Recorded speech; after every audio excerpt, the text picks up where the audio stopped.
There are moments in life that tear through the air like thunder, crashing into your calm and leaving everything shattered. For me, that moment came on a soft spring morning, in the kitchen I once called the heart of our home. A simple white sheet of paper rested on the marble counter, the words scrawled in blue ink, slanting with arrogance. "I'm done pretending. The house is sold. Pack your things." That was all it said. No goodbye, no apology, just a cold command. And it was signed Ethan. My name is Celeste Morgan. I'm 37 years old, the founder of a luxury candle studio here in Charleston, South Carolina. I built it from scratch in the attic of this very house, molding wax late into the night, while Ethan, my husband of 12 years, called it a cute distraction. He was a numbers guy, financial director at a firm downtown. Polished suits, slick smiles, control in every room he entered. He controlled everything, including me, or so he thought, as I stood barefoot on the tiled floor, the smell of fresh vanilla from yesterday's candle batch still lingering in the air. My hands trembled only for a moment. I didn't cry. I didn't scream, because I had seen it coming. Months ago, I noticed the signs, withdrawals from our joint account that didn't match any bill. Investment trips he couldn't explain. A shifting coldness in his eyes, as if I were a burden he was waiting to unload. The note wasn't a surprise. It was a trigger I had prepared for.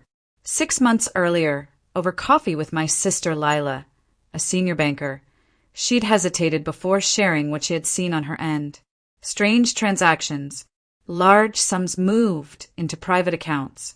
Her fingers wrapped around her mug as she whispered, "I think he's planning something, Celeste. You need to protect yourself." And just like that, the mask fell from the man I thought I knew. I played the part of the doting wife, the creative daydreamer. But beneath the surface, I began collecting proof. Every statement, every transfer. I consulted my best friend Harper Lane, who also happened to be a brilliant divorce attorney. We met weekly at a quiet bistro by the water, always under the pretense of catching up, while she helped me prepare for the storm we both knew was coming. And then it came, in the form of a note on an electric bill, abandoned on the counter like trash.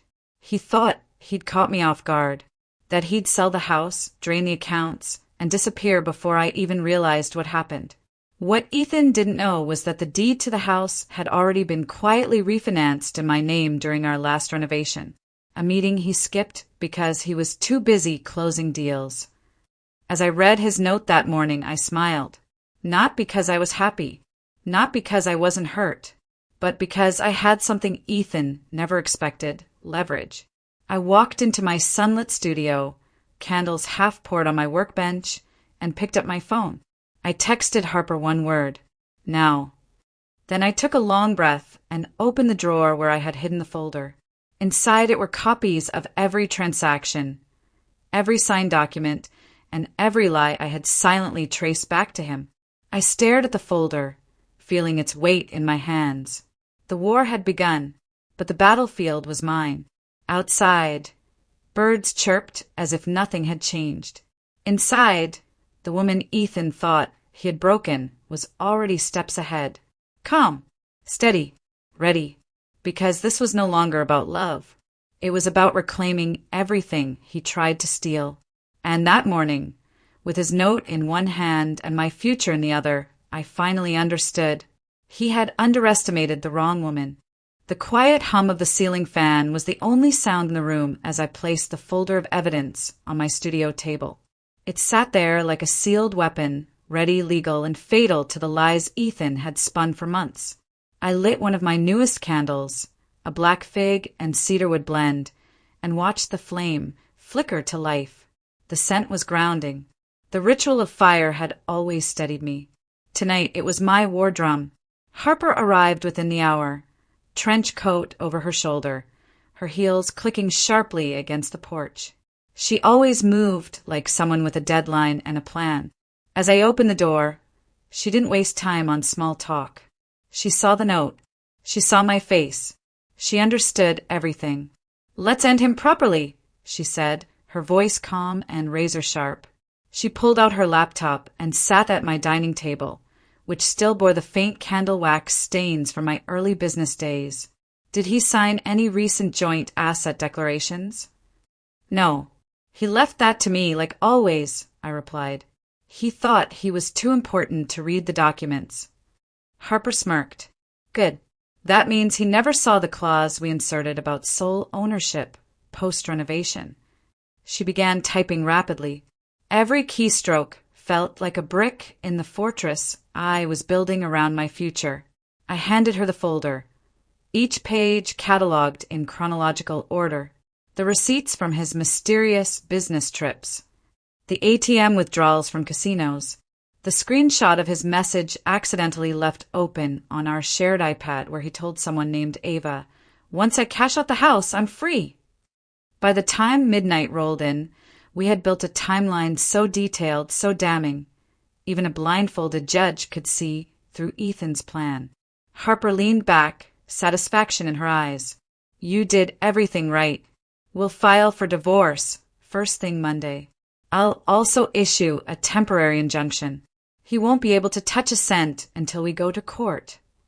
I nodded, exhaling a breath I hadn't realized I was holding. There was power in being ready, in not playing victim.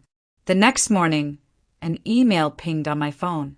Subject line, urgent, house sale authorization required. It was from a local real estate agent. Ethan had officially tried to list our house. I clicked reply and typed just one sentence. There must be a mistake. I'm the sole owner of the property, and I have not authorized any sale. Then I waited. Not 2 hours later, Ethan's number lit up my screen. I let it ring. I wasn't going to give him the satisfaction of my voice. Instead, I walked outside and trimmed the lavender in the front garden. The garden I built. The house I saved. The life he tried to erase. And as the morning sun warmed my skin, I smiled again. He had finally realized that the door he thought he slammed behind him didn't belong to him anymore. That evening, Harper filed the paperwork. The house was protected. The accounts were frozen. The evidence was submitted. And Ethan? He was about to learn that behind every quiet woman he belittled was a fire burning brighter than he could ever contain. At night, I returned to my studio and poured a new candle blend, bergamot and ash. I named it Resurgence. As the wax settled, I engraved the bottom of the glass with the date he left that note. Because this wasn't just a beginning. It was a signal. The storm he thought he started was already under my control. The doorbell rang at precisely 11:38 the next morning. I knew it would be him. I had ignored 5 of his calls, 2 voice messages, and a string of texts ranging from confident commands to panicked demands. But I wasn't prepared for how ordinary he looked when I opened the door.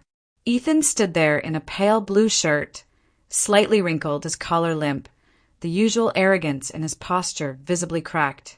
He didn't say hello. He didn't ask to come in. He just stepped over the threshold like he still had the right. I didn't move aside for him. "We need to talk," he said, jaw clenched. "No, we don't," I replied. But he pushed forward anyway, heading straight to the kitchen. The same spot where he left his little declaration of war. He looked around, perhaps expecting chaos, tears, or broken dishes. Instead, he found lavender blooming in a vase on the island, and me, unbothered, composed, and very much still standing. "You didn't sign the sale documents," he said. "Because I own the house," I answered evenly. He turned to face me. "What are you talking about? We own it together. I handled the refinance forms last year." I stepped into the room slowly, letting silence stretch between us before I spoke. "No, you didn't. You skipped the meeting, remember? Too busy to attend. You signed a power of attorney and never read the details. You handed me the ownership on a silver platter." His face stiffened. For the first time, real confusion flickered behind his eyes. "That's not possible," he said. "It's legal," I said, "and airtight." I walked past him, opened the drawer beside the oven, and pulled out the folder. The same one Harper and I had built with surgical precision. I placed it on the counter between us and opened it like a magician about to perform her final trick. "These," I said, flipping the pages one by one, "are the withdrawals you made without my knowledge. This one, Vegas. This one, transfer to an offshore account. This one, cash withdrawal at 2 in the morning." He didn't speak. "This," I continued, pulling out a glossy photo, "is you at the Bellagio with Ava. Remember her? She liked your plan to cash out the house and disappear." His mouth opened, then closed, then opened again. "You hired someone to follow me?" "No," I said. "Harper did. My attorney. You remember Harper, right? The one you never listened to when she warned us to update our prenup? You thought she was just my gossip buddy." He stumbled back, hands gripping the edge of the counter like it could save him. "You're bluffing." I tilted my head. "Am I?" Just then, my phone lit up on the counter. A message from Harper. * court, documents filed. He'll be served by end of day. Frozen assets in place. Ready for next phase. * Ethan tried to compose himself. "We don't have to make this ugly. We can split everything. Be civil." I almost laughed. "Civil, Ethan? You tried to sell my house out from under me. You emptied our joint savings. You left a note instead of a conversation." He straightened. "You were too focused on your candle business to notice us falling apart." I stepped forward, voice low. "No, Ethan. I noticed everything. I noticed how you winced every time I mentioned expansion. How you mocked my clients. How you made me feel small just because I was building something you couldn't control." His eyes dropped to the floor. I saw it. The first crack in his armor. The slow collapse of a man who thought he'd already won. "I thought you'd fall apart," he said quietly. "That was your biggest mistake," I replied. He stood in silence for a long moment before turning toward the door. "This isn't over." "Oh, Ethan," I whispered as he opened it. "It never really started for you." He walked out, and I closed the door behind him. I leaned my back against it, letting the calm wrap around me like a shield. This house was mine. My business was thriving. And Ethan? Ethan was about to learn what it felt like to watch everything slip through his fingers. The candle in the kitchen still burned on the windowsill. The wax pool shimmered untouched. I walked over and whispered to the flame, "Let him burn." Because that's what happens when you play with fire, especially mine. The envelope arrived 2 days later, stamped with the official seal of the Charleston family court. I had almost forgotten how satisfying it felt to see something so definitive, so clean. Inside were the divorce filings and a notice that Ethan Whitmore was to appear for a preliminary hearing regarding financial misconduct, unauthorized withdrawal of shared marital funds, and attempted unlawful sale of a property not in his name. I stared at the date, circled in red by Harper's assistant. It was sooner than expected. Good.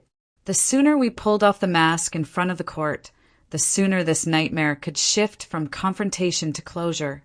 But I didn't wait idly. Every day leading up to that court date, I worked.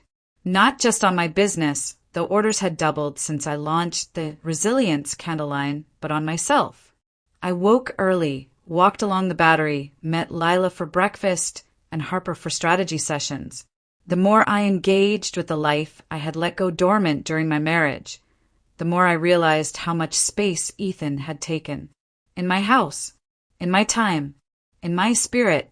On the third day, a black SUV pulled into the driveway. A process server stepped out, calm and polite. "Mrs. Morgan, just need your signature. He's been served." "Did he say anything?" I asked. The man cracked a dry smile. He didn't have to. His face said everything.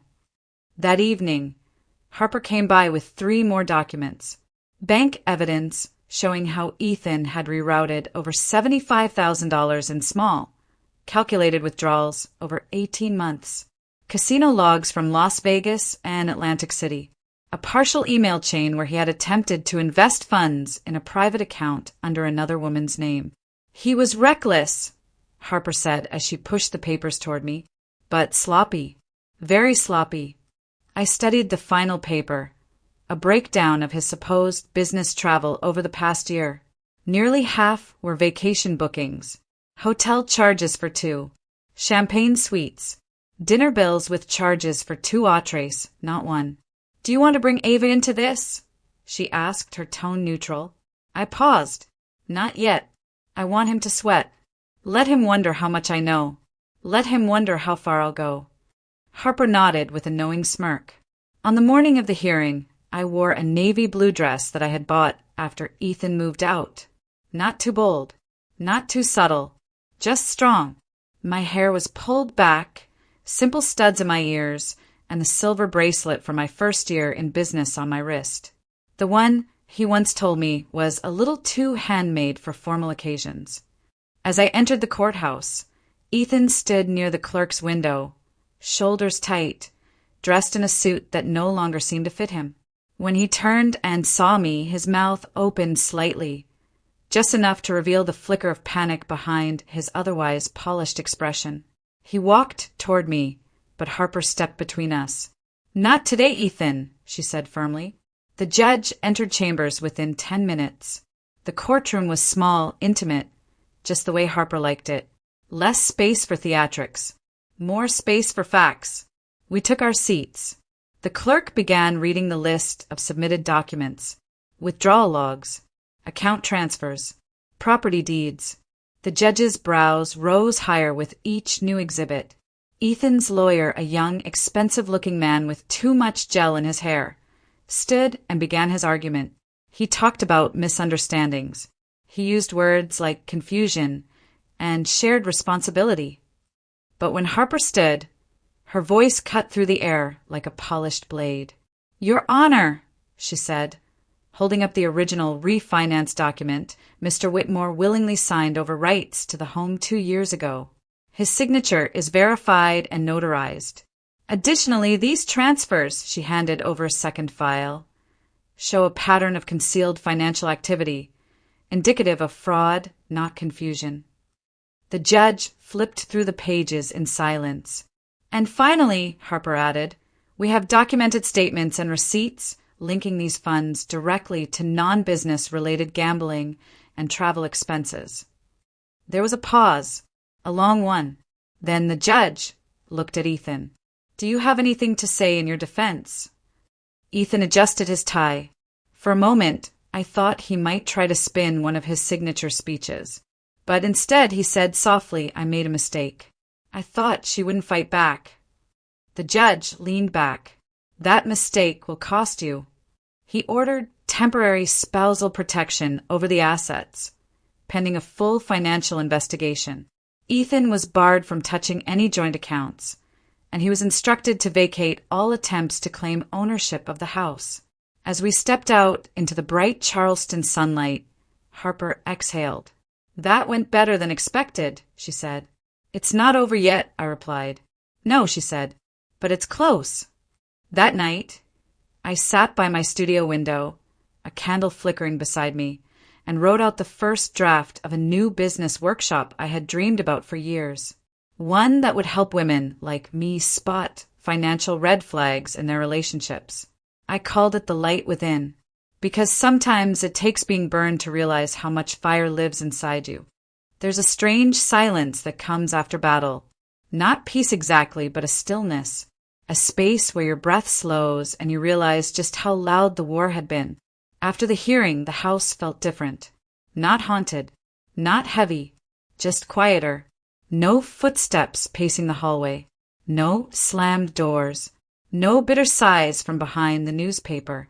It was just me now, and I hadn't felt this safe in years. I walked room by room, pausing in spaces I had once tiptoed through. The dining room where Ethan used to mock my arts and crafts nights as I wrapped orders for clients. The master bedroom where his suitcase had become a semi-permanent fixture, always packed, always half open. The living room where his voice echoed louder than any music I dared play. Now those echoes were mine to erase. I started with the office. His office, once off limits to me unless summoned. The shelves were lined with finance books and framed certificates, as if he needed the walls to confirm his importance. I took them down one by one. Some I boxed. Others I stacked for donation. Behind the desk, tucked in the drawer where he thought I'd never look, I found a small velvet box. My engagement ring. No note, just the stone glinting like an accusation. I closed the box and placed it on a shelf in my studio, where I kept reminders of what I had survived. It would stay there, not out of sentiment, but as a relic, a fossil of a life I'd outgrown. The next day, Lila came by with croissants and a look of glee on her face. He called the bank, she said between bites, begging to regain access to the frozen accounts. And I asked. She grinned. We reminded him the signatures don't match. Then we offered him a financial literacy pamphlet. I laughed. Not just a polite chuckle, but a deep, honest laugh that cracked open something inside me. It felt good. It felt earned. As the week unfolded, Ethan's desperation began to show. I received an email that started with legal jargon but ended in a plea. He needed access to the funds to rebalance his investments. A lie thinly veiled in formal words. I didn't respond. Instead, I focused on preparing for my upcoming product showcase. It was my first major solo event, a curated spring artisan fair hosted in Charleston's historic King Street Market Hall. I had dreamed of this for years, but never dared pursue it fully under Ethan's scrutiny.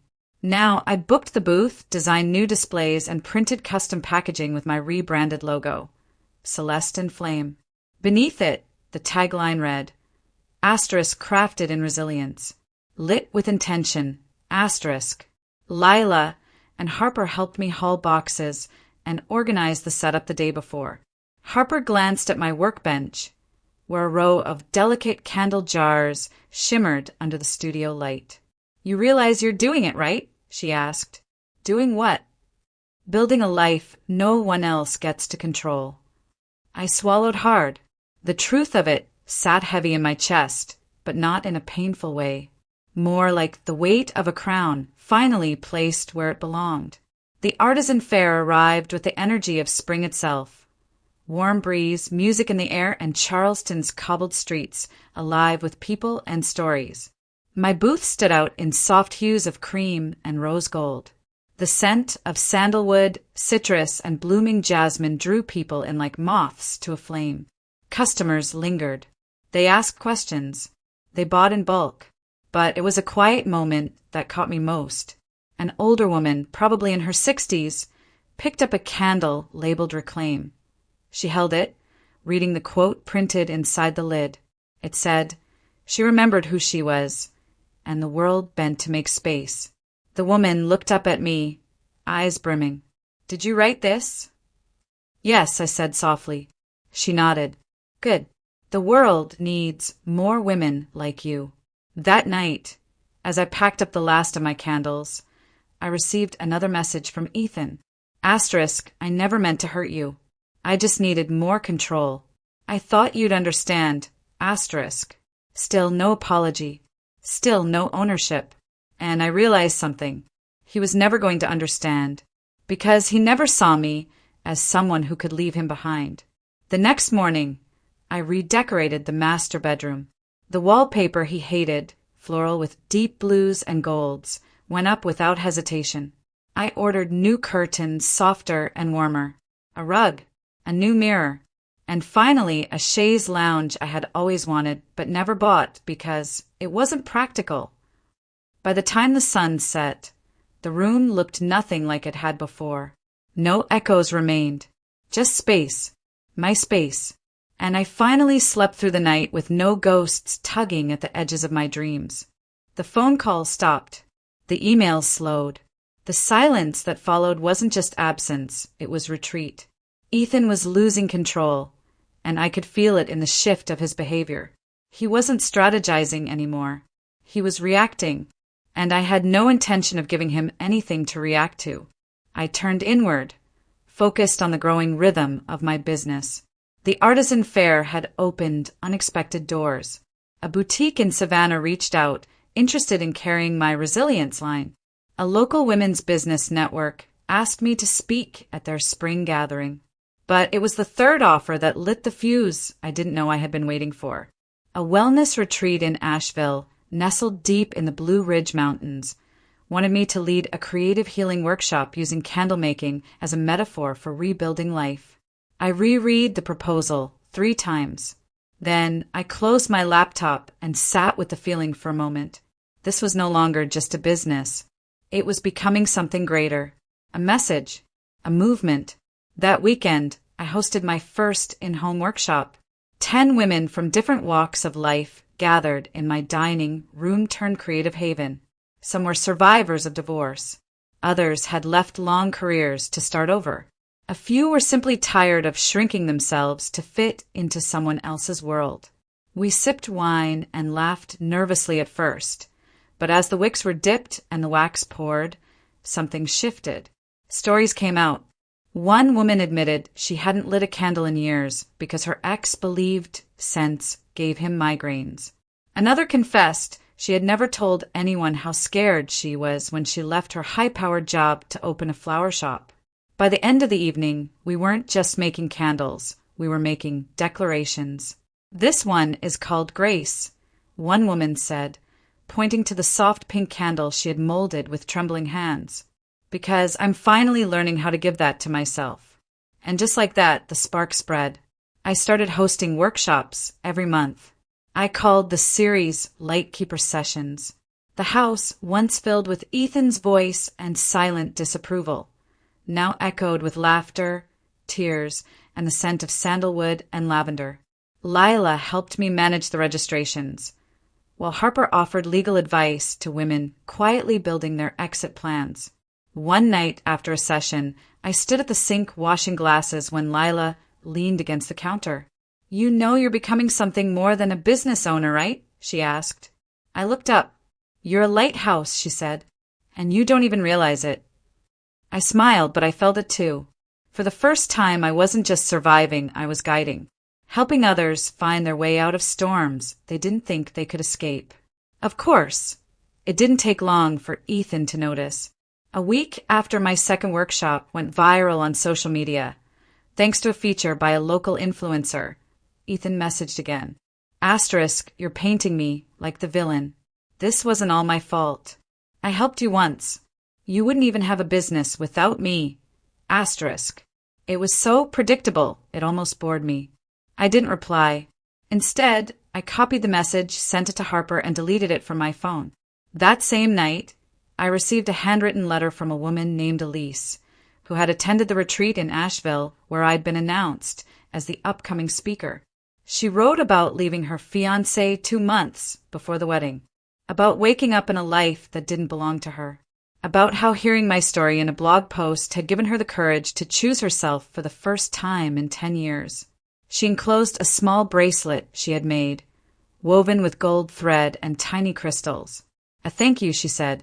A reminder that light travels faster when shared. I placed it next to the velvet box that held my engagement ring. One symbol of everything I had escaped, the other of everything I was becoming. Then came the news I hadn't expected. Ethan's lawyer filed a motion to contest the financial investigation, claiming I had manipulated him into signing over the house, that I had orchestrated the divorce to publicly humiliate him. I could almost hear Harper rolling her eyes through the phone when I told her. "Let him try," she said. "It'll fall apart in discovery."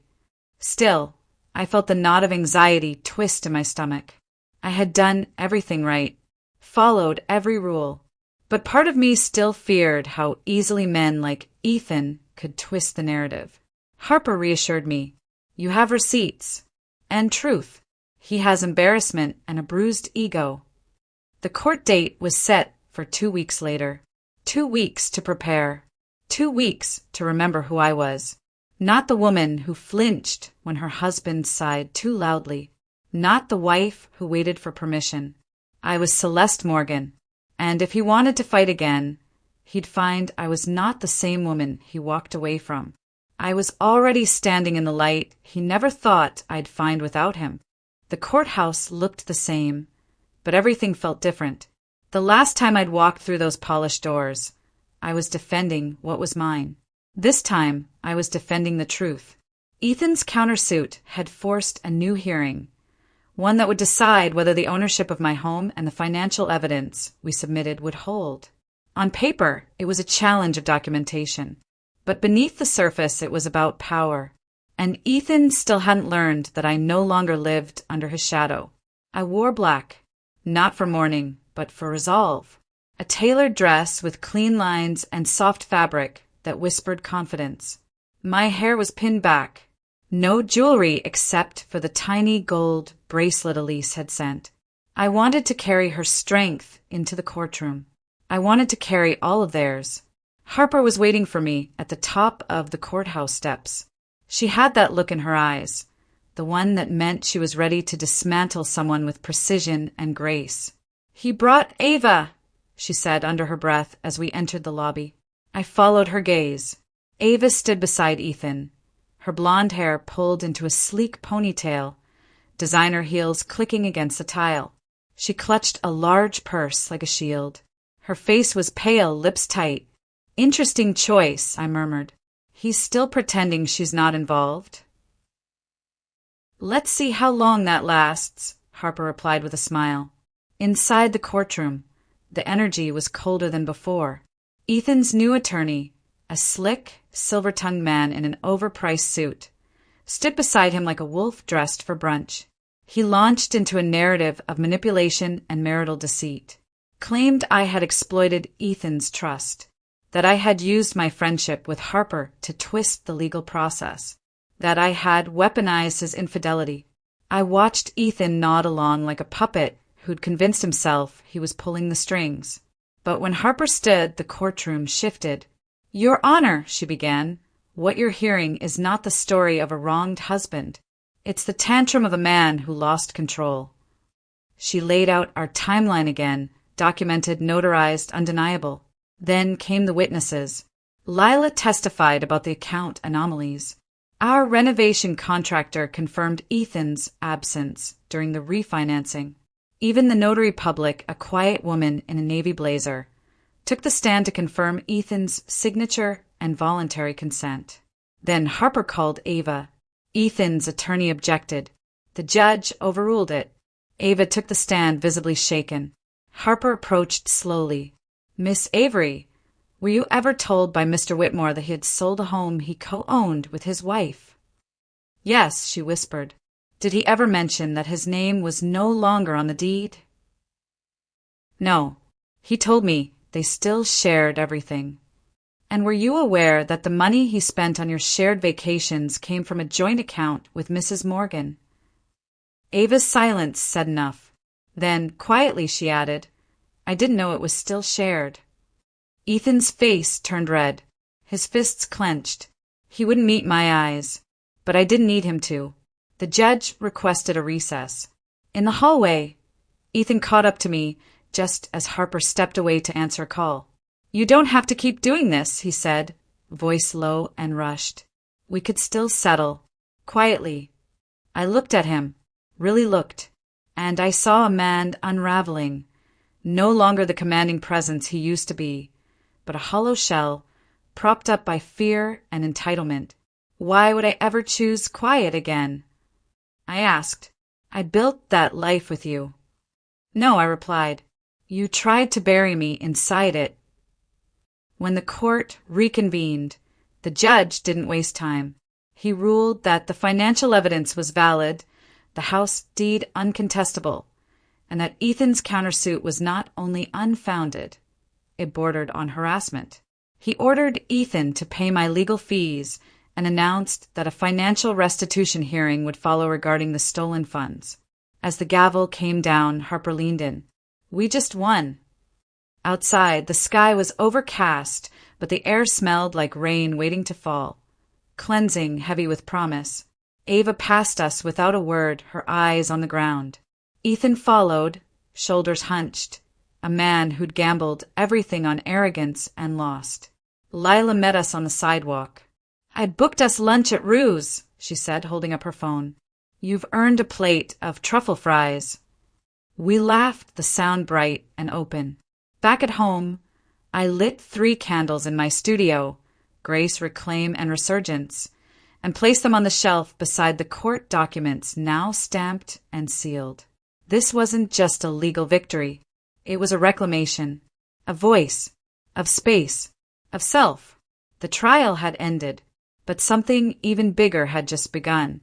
I woke the next morning with sunlight spilling through the linen curtains and no alarm ringing beside me. No weight pressing down on my chest. Just quiet, honest quiet, the kind you earn. The court ruling had shaken something loose inside me. It wasn't just that Ethan's countersuit was dismissed, or that the judge had ordered him to repay what he stole. It was that, for the first time, the truth wasn't something I carried alone. It had been heard, seen, affirmed, and now it was time to rewrite the story this house told.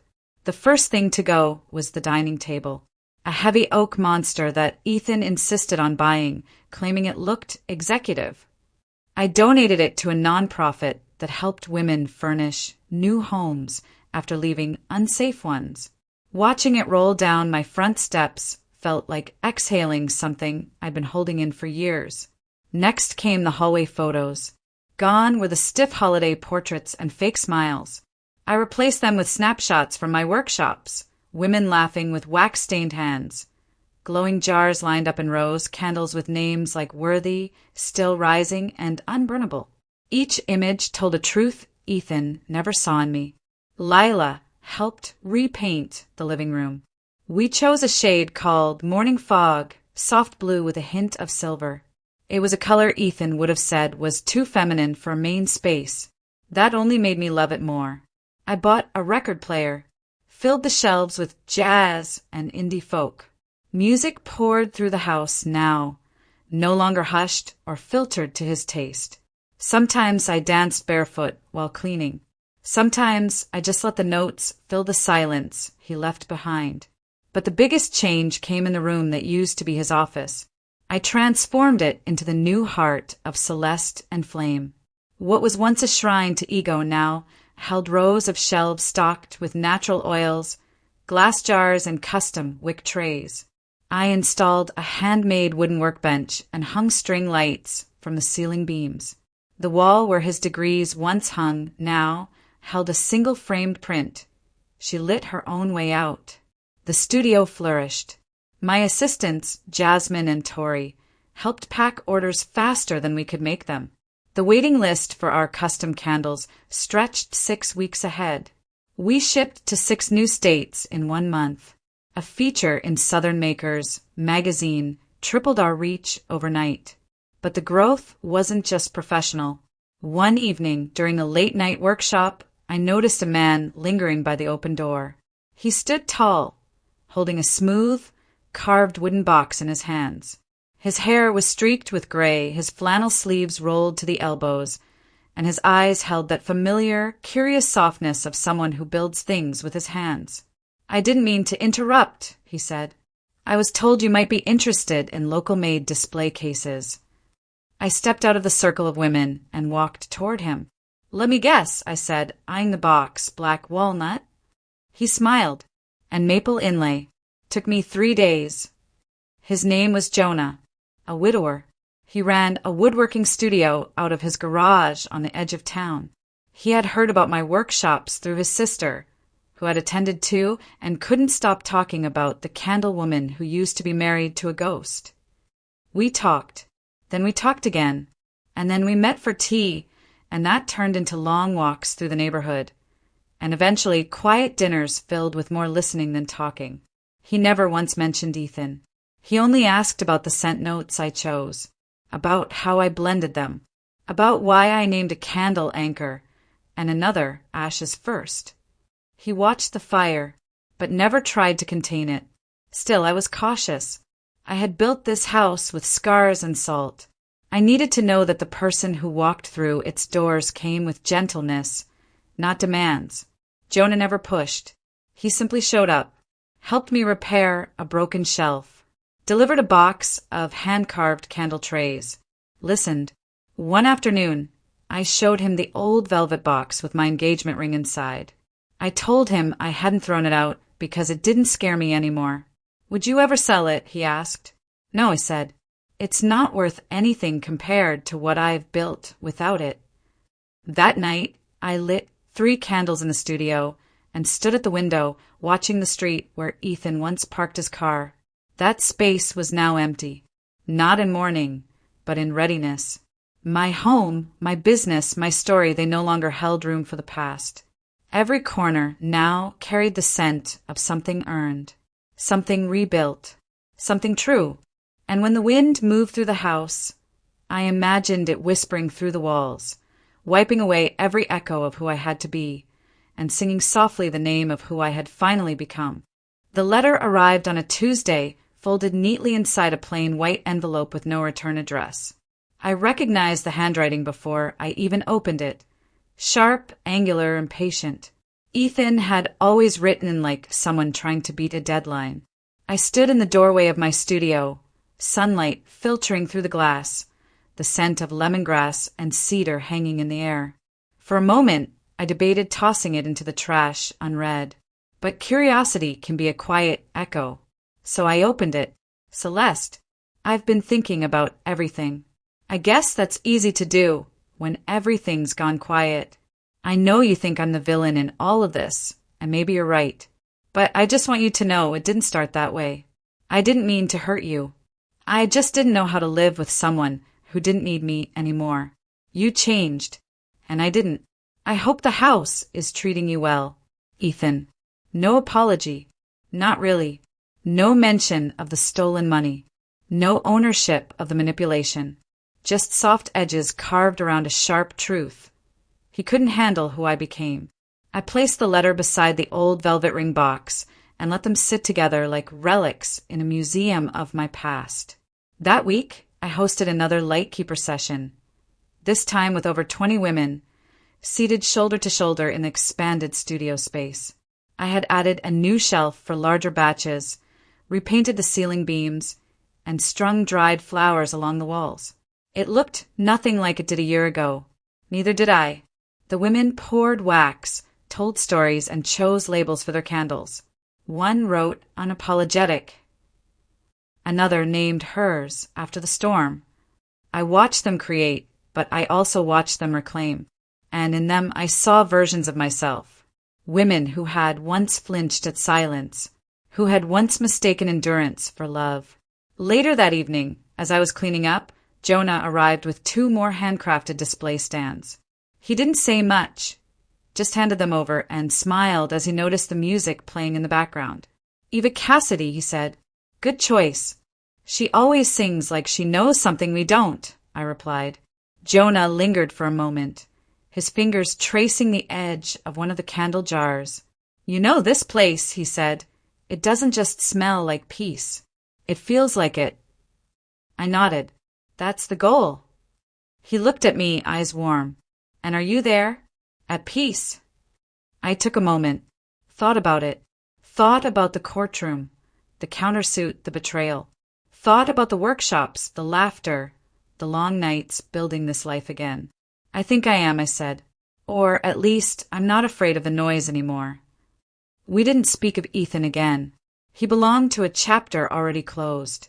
A story filed, sorted, and placed on the shelf of things I no longer carried. But something strange happened a few days later. I received an email from a woman named Joanna, Ethan's sister. She had seen one of my workshop posts online, had read between the lines. She wanted to meet. At first, I hesitated, but something in her message felt different. It wasn't pity. It wasn't curiosity. It was quiet, almost ashamed. We met at a small cafe near the harbor. She looked like Ethan in the jawline, but everything else was softer, kinder.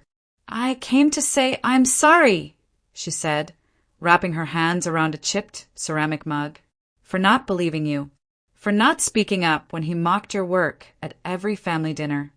I said nothing, just listened. "He's not doing well," she added. "He's unraveling. I think he thought you'd fall apart. But now you're everywhere. Your name is in magazines. My coworkers are burning your candles." She reached into her purse and pulled out one of my signature candle tins. The The scent was still rising. "I bought this before I knew it was yours," she said with a faint smile. "Then I saw your name on the bottom and felt like the universe was trying to tell me something." I didn't cry. I didn't feel angry either. I just felt done. Joanna stood, offered a quiet hug, and left. No drama. No demands. Just the sound of one more door finally closing behind me. That night, I sat in my studio with the window open, the wind moving through the jasmine vines outside. I lit the first candle I ever made after Ethan left, the one labeled Day 1. It burned steadily now. No flicker, no sputter, just fire, controlled, intentional, warm. The letter he wrote, the one with the half-hearted regret, remained unread by anyone else. I tucked it away, not because I wanted to revisit it, but because I wanted to remember something far more important, that I never needed his apology to heal. I just needed to stop waiting for it. The final boxes arrived on a Thursday morning, stacked neatly on my front porch. Inside them were embossed candle labels, velvet ribbon rolls, and 100 ceramic vessels I had commissioned from a local potter. Every detail had been selected for my next launch, my most ambitious yet. A year ago, I was standing in the same doorway, holding a goodbye note that threatened to unravel everything I knew. Today, I was holding a future I had built with bare hands and blistered trust. The new collection was called Phoenix. Each candle in the line represented a stage of transformation. Burn, break, rise, and soar. I had poured the first prototypes in the studio, one sleepless night after court. As the wax cooled, I realized something that had been pulsing quietly beneath my skin for months. I wasn't just surviving Ethan. I was outgrowing every version of myself that ever needed his permission to shine. When I launched Phoenix, the response was staggering. The first run sold out in 3 hours. Then came a call from a national boutique chain.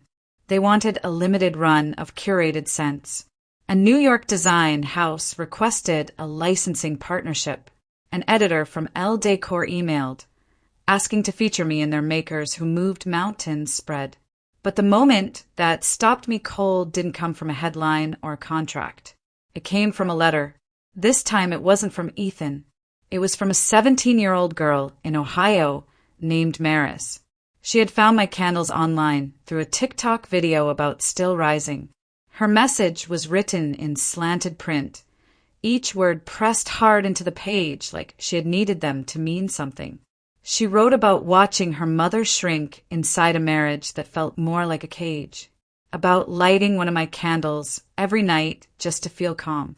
She said the label on her favorite, *ashes first*, was taped to her bathroom mirror as a reminder that sometimes burning down is the first step to freedom. "I think your candles saved my mom," she ended. "And maybe me too." I read it 3 times. Then I cried. Not for Ethan. Not for what I'd lost. But for what I'd finally found. My voice, my purpose, and a community I didn't even know I was building. I framed her letter, hung it above my workbench beside Elise's bracelet, Joanna's candle tin, and the printed invitation to my first keynote speaking event. That wall had become more than decoration. It was a timeline of becoming. At the heart of it all was the house Ethan tried to sell, the one he thought I couldn't keep. It had become something new entirely. The front room now doubled as a showroom. The studio expanded into what was once our master bedroom, and the garden out back hosted monthly gatherings for creative women across Charleston. Musicians, bakers, sculptors, and writers shared stories beneath string lights and blooming magnolias. We called ourselves the Ember Circle, not because we were angry, because we remembered what it was like to be ashes, and we knew how to spark again. On the anniversary of the day Ethan left, I held a small event at the house. No grand speeches, just a quiet celebration with wine, music, and stories under the stars. Jonah helped hang the lights, same as he had done every month for nearly a year. He didn't ask for a label. He didn't try to define us. He just showed up, present, steady, good. Before the guests arrived, I took a moment alone in the kitchen. I opened a drawer I rarely touched and pulled out the original note Ethan had left. The one scrawled on the back of an electric bill. The one that once felt like a blade to my chest. I read it one last time. Then I lit a candle, burn asterisk, and held the paper above the flame. The edges curled quickly, turning black, then gray, then gone. I dropped the remains into a copper bowl and carried it to the garden, scattering the ashes into the soil where jasmine now bloomed. Let the past feed the future, I thought. Let what almost destroyed me be what roots me now. I didn't need to rewrite the beginning. I just needed to own the ending. So I stood in the middle of the home I had saved, surrounded by the people I had gathered, filled with the fire I had reignited. Not despite what had happened, but because of it. Because sometimes what's left after the burning is the strongest part of all. And I would never again apologize for how brightly I chose to rise.